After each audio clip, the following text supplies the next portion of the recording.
ஒட்டுமொத்தம் எங்களுடைய யாழ்ப்பாண எங்களுடைய தமிழ் யூடியூபர்களால உணர்ச்சி பூர்வமாக 3 நாட்கள் முன்னெடுக்கப்பட்ட இந்த போராட்டம் வெற்றி அடையவில்லை. அதாவது செம்மணியிலே அணையா விளக்கு எனப்படுகின்ற ஒரு போராட்டம் தொடர்ந்து 3 நாட்கள் இடம்பெற்ற நிலையிலே நேற்றைய தினம் அது நிறைவடைந்திருந்தது.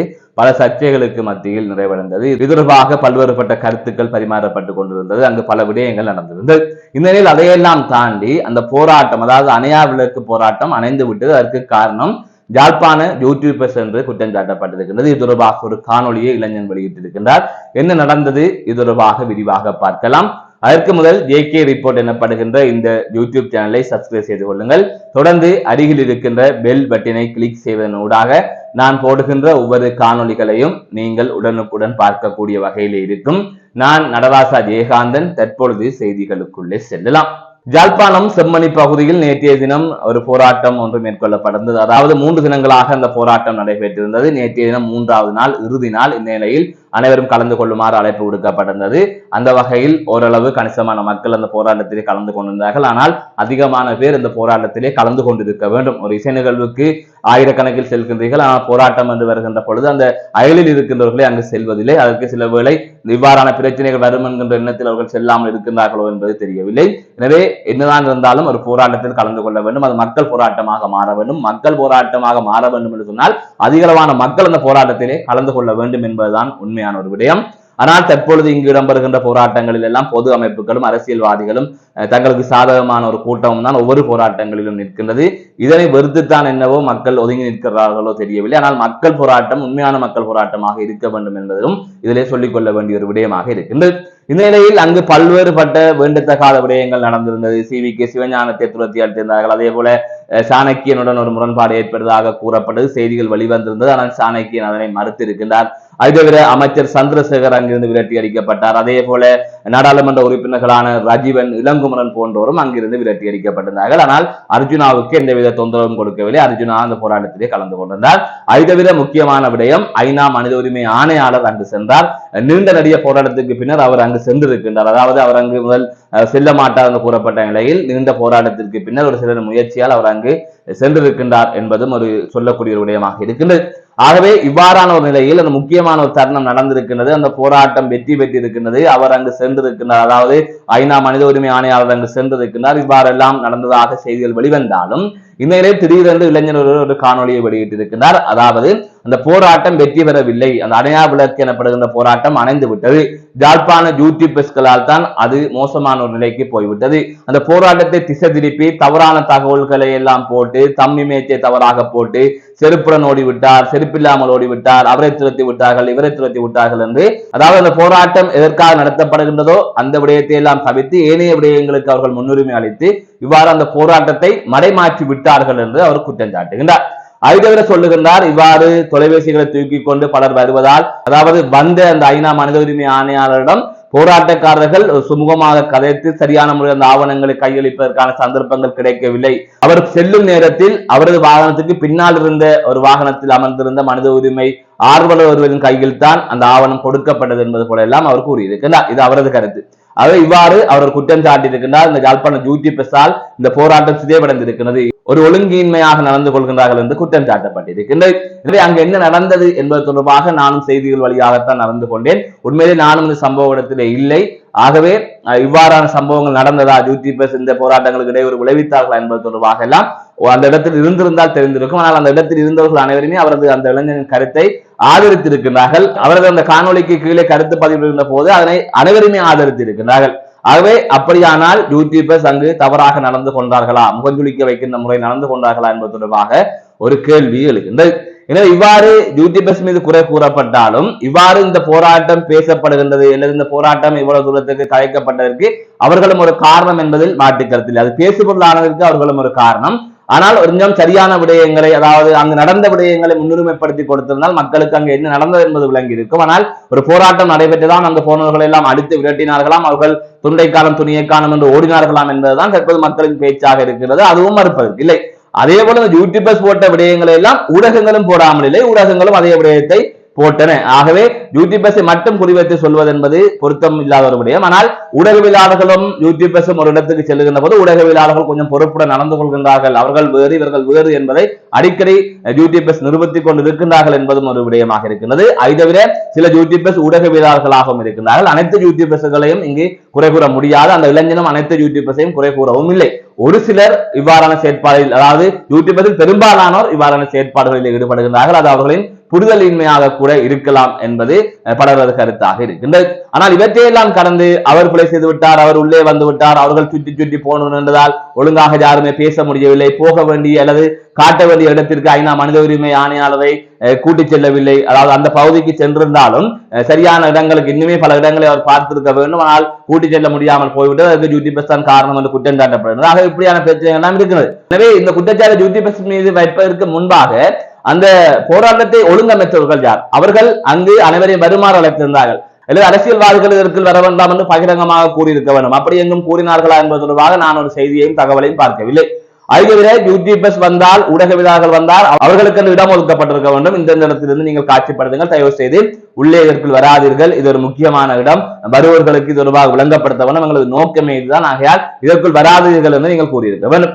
அது அவ்வாறு நடந்ததா என்று கேட்டால் அது தொடர்பாகவும் தகவல் இல்லை. ஆனால் ஊடகவியலாளர்கள் வேறொரு இடத்திலிருந்தான் ஊடகங்களுக்கு கருத்துக்களை எடுத்தார்கள் என்கின்ற ஒரு கருத்தும் கூறப்படுகிறது. ஆகையால் யூடியூபர்ஸ் உள்ளே சென்று இவ்வாறு நடந்து கொண்டார்கள் என்பதுதான் தற்போது கூறப்படுகின்ற விடயமாக இருக்கிறது. ஆகவே அந்த யூடியூபர்ஸை கட்டுப்படுத்துவதற்கும் இனி போராட்டங்களின் போது நடவடிக்கை எடுக்க வேண்டும், அவர்களுக்கு இடம் ஒதுக்கி கொடுக்க வேண்டும், அவர்களுக்கு ஒரு வரையறை விதிக்கப்பட வேண்டும். அதை தவிர தேவையில்லாத விடயங்களை பரப்புவதையும் யூடியூபர்ஸ் கொஞ்சம் நிறுத்திக் கொள்ள வேண்டும், கொஞ்சம் பொறுப்புடன் நடந்து கொள்ள வேண்டும். வியூவர்ஸுக்காக ஏதாவது எதிர்மறையான விடயங்களை போட்டால் ஓடும் என்பதை எல்லாம் தாண்டி ஒரு போராட்டம், முக்கிய போராட்டம், ஏனைய விடயங்கள் எல்லாம் வேறு, ஆனால் அதில் என்னவா செய்து கொள்ளுங்கள், இது ஒரு தமிழன் சார்ந்த ஒரு விடயம், தமிழினத்துக்கான விடயம், இதில் நாங்கள் விளையாட முடியாது, கொஞ்சமாவது எங்களுக்கு பொறுப்பு இருக்க வேண்டும், நாங்களும் தமிழர்கள். அப்படி இருக்கின்ற போது இப்படியான விடயங்களின் போது கொஞ்சம் கரிசனையாக பொறுப்புடன் சரியான விடயங்களை வெளியே கொண்டு செல்ல வேண்டிய ஒரு பொறுப்பு இருக்கு. அதாவது உங்களை பின்தொடர்பின் எண்ணிக்கை ஊடகங்களை விட அதிகமாக இருக்கிறது. அப்படி இருக்கிறவர்கள் உங்களுக்கு அதிகளவான பொறுப்புகள் இருக்கின்றது என்பதை தான் நான் கூறிக்கொள்கிறேன். அந்த வகையில் யூடியூபர்ஸ் கொஞ்சம் நிதானமாகவும் அதேவேளை பொறுப்புடன் நடந்து கொண்டால் இன்னும் நல்லது என்பதுதான் எனது கருத்தாக இருக்கின்றது. அப்படி செயற்படுவதன் ஊடாக இவ்வாறானவர்களின் கருத்துக்கள், விமர்சனங்களுக்கு நீங்கள் உள்ளாகாமல் ஒரு சரியான பாதையில் பயணிக்கக்கூடிய வகையில் இருக்கும். மீண்டும் ஒரு காணொலி சந்திக்கின்றேன். நான் நடராஜ் அஜயகாந்த். வணக்கம், நான் டிஜே நிதர்சன். உங்களுக்கு எல்லாருக்கும் தெரியும், கடந்த ஒரு 3 நாளா செம்மணி மனித புதைகுழிக்கான சர்வதேச நீதி வேண்டின போராட்டம் நடைபெற்றுக் கொண்டிருந்தது யாழ்ப்பாணம் செம்மணி சந்தியில. அதோடைய இறுதி நாள் இன்றைக்கு மக்கள் செயல் அமைப்பு என்ற ஒரு தன்னார்வ நிறுவனம் ஒன்றின் ஏற்பாட்டில் நிறைய மக்கள் உடைய பேர் ஆதாரவோட அந்த போராட்டம் உணர்ச்சி பூர்வமாக 3 நாள் இடம்பெற்றது. உண்மையில சொல்ல போனால் இன்றைய நாள் அணையாத விளக்கு போராட்டம் அணைஞ்சிட்டு தான் நான் சொல்லுவேன். ஏனென்று சொன்னால் இன்றைக்கு இந்த போராட்டத்தை நடக்கிற இடத்தை சிந்துபாத் மயானத்தை பார்வையிடுறதுக்காக ஐக்கிய நாடுகள் மனித உரிமைகள் சபையின் ஆணையாளர் வந்திருந்தவர். அவர் வந்த இடத்துல என்னன்னு சொன்னால் ஒரு அசம்பாவிதம் ஒன்று நடந்தது. ஒட்டுமொத்தம் எங்களுடைய தமிழ் யூடியூபர்களால் உணர்ச்சி பூர்வமாக 3 நாட்கள் முன்னெடுக்கப்பட்ட இந்த போராட்டம் வெற்றி அடையவில்லை. அதாவது அணையாத விளக்கு என்ற ஒரு தொனிப்பொருளினூடாக முன்னெடுக்கப்பட்ட இந்த போராட்டம் இன்றைக்கு யாழ்ப்பாண யூடியூபர்கள் ஒட்டுமொத்த பேராலையும் அந்த போராட்டம் இன்றைக்கு அணைஞ்சிருக்கு. என்ன காரணம்னு சொன்னால் இவர்கள் அந்த இடத்துக்கு வாரது உண்மையில நாங்கள் தமிழர்கள் என்ற அடிப்படையிலேயோ ஒரு உணர்ச்சி பூர்வமாகவோ இல்லை. ஒரு சிலர் இருக்காங்க, பெரும்பான்மையானாக்கள் அதுக்காக வார இல்லை. தாங்கள் அந்த காணொலியை சுற்றி சுழண்டு எப்படியாச்சும் ஒரு வீடியோ எடுக்கிறதும் அந்த வீடியோவை கொண்டு போய் தங்களோட போன்ல யூடியூப்ல போடுறதும் அதுல இருந்து காசு வைக்கிறதுக்காகத்தான் வரையினோம். இங்க உங்களுக்கு தெரியும், இந்த போராட்டம் சம்பந்தமா உணர்ச்சி பூர்வமாக எவ்வளவோ சம்பவங்கள் இந்த 3 நாள் நடந்தது. பெரும்பாலும் அது எதுவுமே வரையில்லை.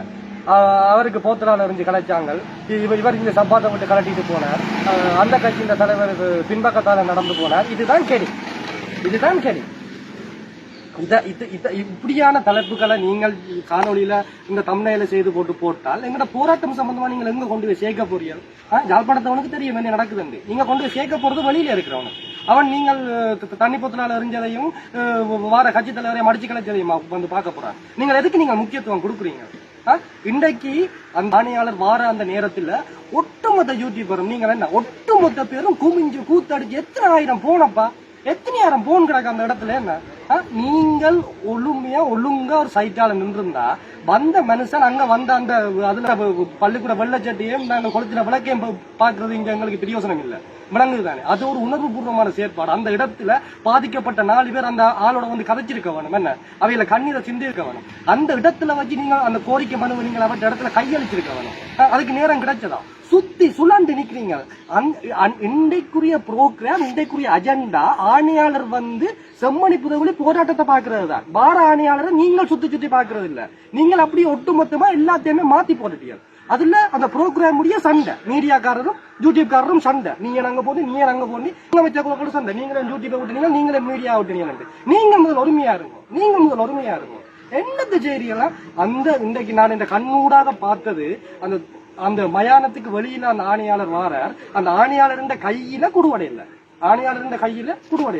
அது குடுவட்டது ஆணையாளர் இருந்த காருக்கு, 2வதா இருந்த கார்ல எங்களுடைய நாட்டை சேர்ந்த மனித உரிமைகள் அமைப்புல ஏதோ ஒன்றுல வேலை செய்யறாரோ அப்படித்தான் இருக்கணும்னு நான் கெஸ் பண்றேன்.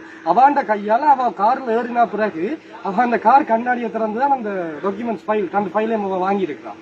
அந்த இடத்துல கூட அவ்வளவு டியூட்டி பசப்பா மயானத்துக்கு முன்னால சுத்தி நிக்கிறீங்க. அந்த கடிதம் கொடுக்க போறவங்க போக விடுறீங்க இல்ல. அவ்வளவு தூரம் உங்களால தான் எல்லாமே இன்றைக்கு அணையாத விளக்கு போராட்டம் அணைஞ்சிருக்குது. ஏன்னு சொன்னா அதுக்குரிய இது இல்ல. அதுக்குரியது அவற்ற கையில, ஆணையாளர்கிட்ட கையில இந்த டாக்குமெண்ட்ஸ் கொடுவடை இல்லை. அதுக்கு காரணம் டியூட்டி பஸ்.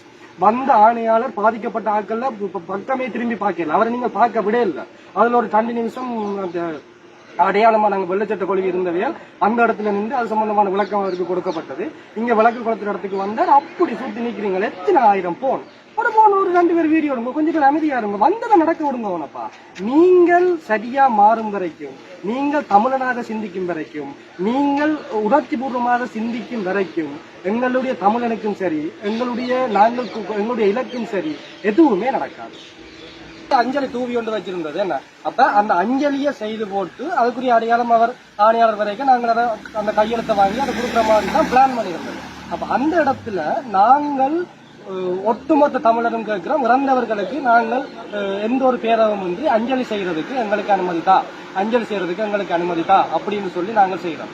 அதே நேரம் இந்த அஞ்சலி செய்ய வந்த இடத்துல, அஞ்சலி நடக்கிற இடத்துல இன்றைக்கு நிறைய குழப்பங்கள் ஏற்பட்டது. அந்த குழப்பங்களுக்கு பின்புலத்தில் இருக்கிற நபர்கள் எல்லாருமே ஒவ்வொரு கட்சி சார்ந்த நபர்கள், ஒவ்வொரு பாராளுமன்ற உறுப்பினர்கள், ஒவ்வொரு அரசியல் கட்சி, ஒரு அரசியல் பிரமுகர்களுக்கு பின்னால் இருந்தவர்கள் தான் இதை செய்திருக்கலாம். அதை நான் வெளிப்படையா இந்த இடத்துல சொல்ல இயலாது. போராட்டத்தில் நின்ற எல்லாருக்குமே தெரியும், ஏற்பாட்டு குழுவுக்கும் தெரியும். ஏற்பாட்டு குழு இதுல உடன்படையில அவங்க 3 நாளா அவ்வளவு கஷ்டப்பட்டு செய்யல.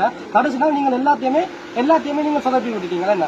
அந்த ஆணையாளர் கூட அந்த இடத்துக்கு வாரதுன்னு சொல்லி இருந்தது. கடைசி நேரம் அவர் திரும்பி போக இருந்தவர். பிறகு இந்த ஏற்பாட்டு குழு அங்க போய் அதே நேரம் ஒரு எம்பி ஒரு கூட போய் கதைச்சி ரிக்வெஸ்ட் பண்ணி வந்துட்டு போங்கன்னு சொன்னா கூட ஓகே அவர் வாரதுன்னு சொல்லி அந்த இடத்துக்கு வந்தவரை நீங்க நிம்மதியா பார்க்க விட்டீங்களா? அதே நேரம் இந்த ஏற்பாட்டு குழுவும் உண்மையில ஒருவன் நிறைய ஒரு தமிழ் மகன் இந்த நாட்டுல, யாழ்ப்பாணத்துல, இலங்கையில ஒருவன் ஒவ்வொரு பிரச்சனைகளுக்கு மத்தியில வாழ்றான். அப்படி இருக்கையில இது சம்பந்தமான உணர்ச்சிகரமான போராட்டங்களுக்கே நிறைய பேர் வாரதுக்கு பயப்படுறான். அதையும் தாண்டி அவன் வரைக்கில்ல. நீங்கள் ஒழுங்கமைப்பாளர்கள் வாரவன மனுஷன நீங்கள் மனுஷனா பழகணும். அங்க இருக்காது, இங்க இருக்காது. அதுல நீங்க சொல்ற விதம், நீங்கள் கதைச்ச வார்த்தை எல்லாமே போல. இந்த இடத்துல ஒழுங்கமைப்பு குழு செய்யறது நிறைய போல. இன்றைக்கும் மதியம் வரைக்கும் நிறைய பேர், நாங்க எதிர்பார்த்த அளவு மக்கள் வேற இல்ல. ஒருவன் ஒரு இடத்துக்கு வாரான், அந்த முள்ளிவாய்க்காலுக்கு வாராங்களப்பா, இத்தனை 1000 பேர் வந்தவங்க. அந்த ஒழுங்கமைப்பு எப்படி இருந்தது பாருங்க. எவ்வளவு வந்தா நடத்தியவங்க அப்படி பெரும்பான்மையா இருந்தவங்க. நீங்கள் 4 பேர் 4 கருப்பு சீட்டையும் அந்த இதையும் தொங்க போட்டு கொண்டு அங்க போ, இங்க போ, அங்க வராத, இங்க வராத, அங்க இங்க நில்லாண்டு ஏதோ உங்களோட சொந்த காணிக்குள்ள வந்தவன் ஏதோ செய்யற மாதிரி நீங்க பாரவன் எல்லா பேர். எனக்கு பக்கத்து ஒரு அண்ணா நின்றவர் உங்களோட கதையை கேட்டால் போயிட்டு மோட்டர் பைக் எடுத்து கொண்டு போயிட்டுப்பா. நாங்கள் உணர்ச்சி பூர்வமா வந்தா இவங்க என்னத்தை கதைக்கிறாங்க, எங்களோட ஆரோட கதைக்கிறாங்களா?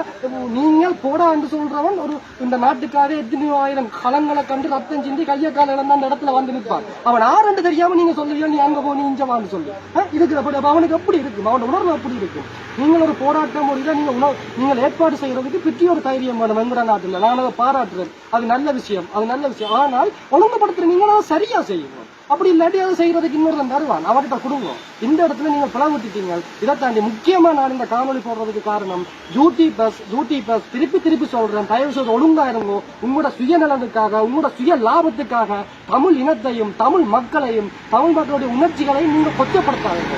ஒட்டுமொத்த ஒவ்வொரு இன்றைக்கு செம்மணில நின்ற ஒவ்வொரு யூடியூபர்ஸுக்கும் நான் சொல்றேன், இனிமேலாவது நீங்கள் தயவு செய்து நீங்கள் இந்த விஷயத்துல கவனமா இருக்கணும். ஒருத்தன் வாரானுக்கு அவன்கிட்ட எங்க பிரச்சனையை கொண்டு சேர்க்கணும்ப்பா. பிரச்சனையை சேர்க்கிறது முக்கியமா, நீங்க பாஞ்சு அவன் முகத்தை வீடியோ எடுக்கிறது முக்கியமா? இப்படி உணர்ச்சி நீங்கள் என்னத்தை காண போறீங்க?